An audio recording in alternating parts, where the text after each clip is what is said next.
बच्चों,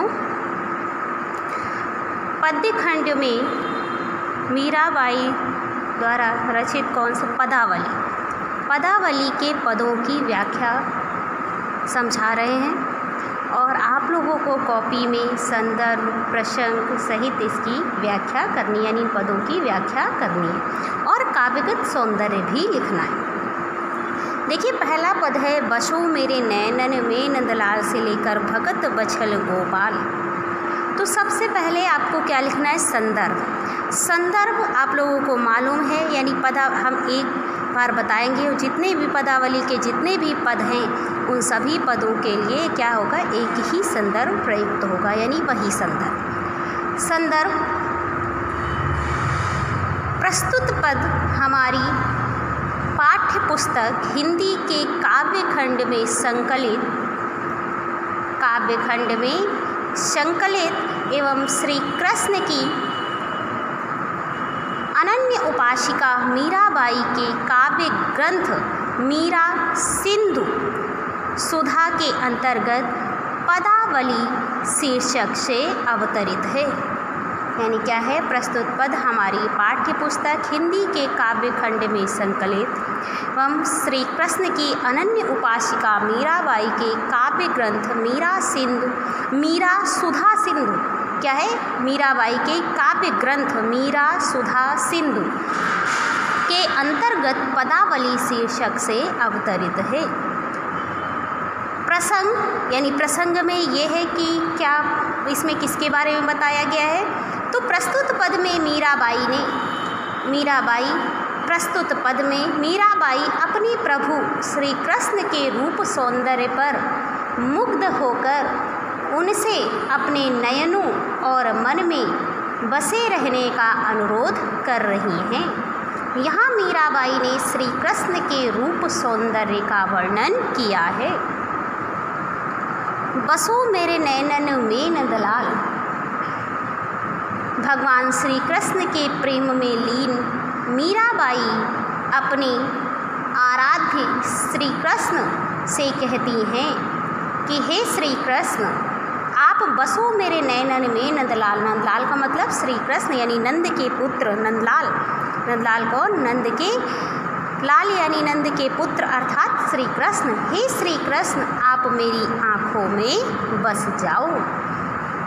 मोर मुकुट मकराकृत कुंडल अरुण तिलक दिए भाल, आपके सिर पर मोर के पंखों से निर्मित मुकुट व कानों में मकराकृत का मतलब मछली की आकृति के कुंडल सुशोभित हो रहे हैं। आपके सिर पर मोर के पंखों से निर्मित मुकुट व कानों में मछली की आकृति के कुंडल सुशोभित हो रहे हैं। अरुण तिलक दिए भाल, और क्या है? इन सभी के कारण आपका सौंदर्य मनमोहक लग रहा है। यानी क्या है? आपके सिर पर मोर के पंखों से निर्मित मुकुट व कानों में मछली की आकृति के कुंडल सुशोभित हो रहे हैं। इन सभी के कारण आपका सौंदर्य मनमोहक लग रहा है।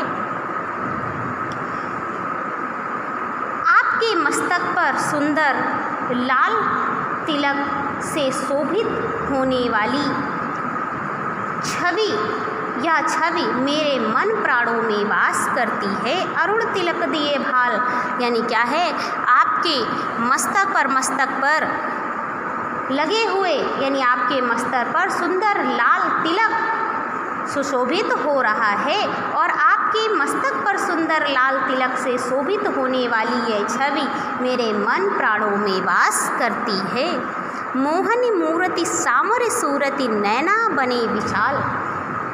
मीराबाई कहती हैं कि हे श्री कृष्ण, आपकी यह सांवली सलोनी सूरत मन को मोहने वाली है।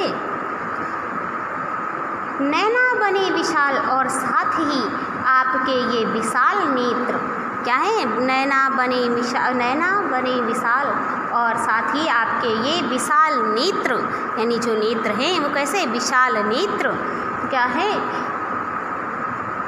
अधर सुधारस मुरली राजत उर वैजंती माल, आपके ये विशाल नेत्र और अमृत रस से भरे हुए, अमृत रस से भरे सुंदर ओंठों पर विराजमान मुरली आपकी शोभा को और बढ़ा रही है। तो यानी नैना बने विशाल, आपके क्या हैं, आपके नेत्र विशाल हैं, आपके नेत्र विशाल बने हुए हैं। तो ये विशाल नेत्र और अधर सुधारस मुरली राजत और अमृत रस से भरे सुंदर ओंठों पर विराजमान मुरली आपकी शोभा को और बढ़ा रही है। उर्वैजंती माल, श्री कृष्ण के हृदय पर वन के पत्र पुष्पों से निर्मित वैजंती माला सुशोभित है। क्षुद्र घंटिका कटि तटि शोभित नुपुर सबद रसाल, आप क्या है उनकी कमर में, किसकी, आपकी कमर में श्री कृष्ण से वो यानी मीराबाई जी कहती हैं कि आपकी कमर में बंधी करधनी में छोटी छोटी घंटियाँ सुशोभित हो रही हैं, यानी आपकी कमर में बंधी करधनी में छोटी छोटी घंटियाँ सुशोभित हो रही हैं। नुपुर सबद रसाल, और क्या है, और पैरों में बंधे घुंघरुओं की ध्वनि सुनने में मधुर प्रतीत हो रही है। यानी कैसी है, आपके चरणों में बंधे घुंघरुओं की ध्वनि सुनने में मधुर प्रतीत हो रही है, यानी घुंघरुओं की मधुर ध्वनि बहुत रसीली प्रतीत हो रही है या होती है। मीरा प्रभु संतन सुखदाई भगत बछल गोपाल, क्या है, मीराबाई जी कहती हैं कि हे श्री कृष्ण, आप सज्जनों को सुख प्रदान करने वाले और भक्तों से प्रेम भाव रखने वाले हैं। क्या है, आप सज्जनों को सुख देने वाले, यानी सज्जनों को सुख प्रदान करने वाले और भक्तों से प्रेम भाव रखने वाले हैं। आप मेरे नेत्रों में बस जाइए। काव्यगत सौंदर्य, यहाँ भगवान कृष्ण की मनमोहक छवि, यहाँ पर क्या है, यहाँ पर भगवान कृष्ण की मनमोहक छवि का परंपरागत रूप में वर्णन किया गया है। भाषा कौन सी है, ब्रज भाषा। शैली मुक्तक, शैली कौन सी है, मुक्तक है। गुण माधुर्य, रस, भक्ति एवं शांत, छंद, गेयपद, शब्द शक्ति, अभिधा एवं लक्षणा, अलंकार, अनुप्रास अलंकार। दूसरा देखिए, पायु जी मैं तो राम रतन धन पायो। अब इसमें संदर्भ जो पहले पद में बताया वही इसमें भी होगा। प्रसंग, प्रस्तुत पद में श्री कृष्ण के प्रेम की अनन्य उपासिका मीराबाई ने सद्गुरु की कृपा से प्राप्त होने वाले राम नाम के महत्व, अर्थात यानी किसके, ईश्वर के महत्व को बताया है। पायो जी मैं तो राम रतन धन पायो, मीराबाई जी कहती हैं कि मैंने तो राम नाम रूपी अनमोल रत्न प्राप्त कर लिया है। वस्तु अनमोलक दी मेरे सतगुरु कृपा कर अपनायो। यह अमूल्य रत्न यानी यह अनमोल रत्न मुझे मेरे गुरु ने प्रदान किया है, मेरी सतगुरु ने मुझे प्रदान किया है। कृपा कर अपनायो, जिसे मैंने गुरु की कृपा मानकर अपना लिया है। जन्म जन्म की पूंजी पाई जग में सभी खोआयो। यह राम नाम रूपी अनमोल रत्न पाकर मुझे ऐसा प्रतीत हुआ मानो जन्म जन्म का खोया हुआ खजाना प्राप्त हो गया हो। यानी भाई पूंजी, पूंजी का मतलब खजाना, क्या है? खजाना प्राप्त हो गया हो। इससे पहले मुझे जो कुछ भी प्राप्त हुआ था वह सब भौतिक संसार में ही खो गया था। जग में सभी खवायो, इसके पहले जो मैंने प्राप्त किया था वो सब क्या है? यानी वो क्या कहती हैं मीराबाई कि ये राम नाम रूपी अनमोल रत्न पाकर मुझे ऐसा प्रतीत हुआ मानो जन्म जन्मांतरों से संचित खजाना प्राप्त कर लिया है। इससे पहले मुझे जो कुछ भी प्राप्त हुआ था वह भौतिक संसार में ही खो गया था। खर्चे नहीं कोई चोर न लेवे, दिन दिन बढ़त सवायो। और ये क्या है? मीराबाई जी कहती हैं कि ये राम नाम रूपी रत्न ऐसा खजाना है जो कभी क्या नहीं हो सकता, जो कभी खर्च नहीं होता, जिसे कोई चोर नहीं चुरा सकता।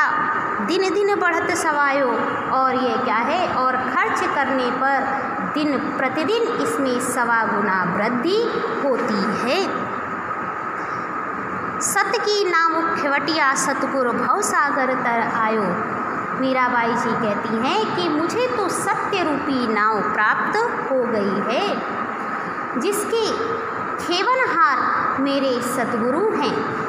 मुझे विश्वास है कि इस सत्य रूपी नाव पर चढ़कर मैं इस संसार रूपी विशाल सागर, भव सागर, इस संसार रूपी विशाल सागर को, यानी विशाल सागर को पार करने में सफल हो जाऊंगी। अर्थात मुझे भव सागर तर आयो, अर्थात मुझे क्या होगी? मुक्ति मिल जाएगी।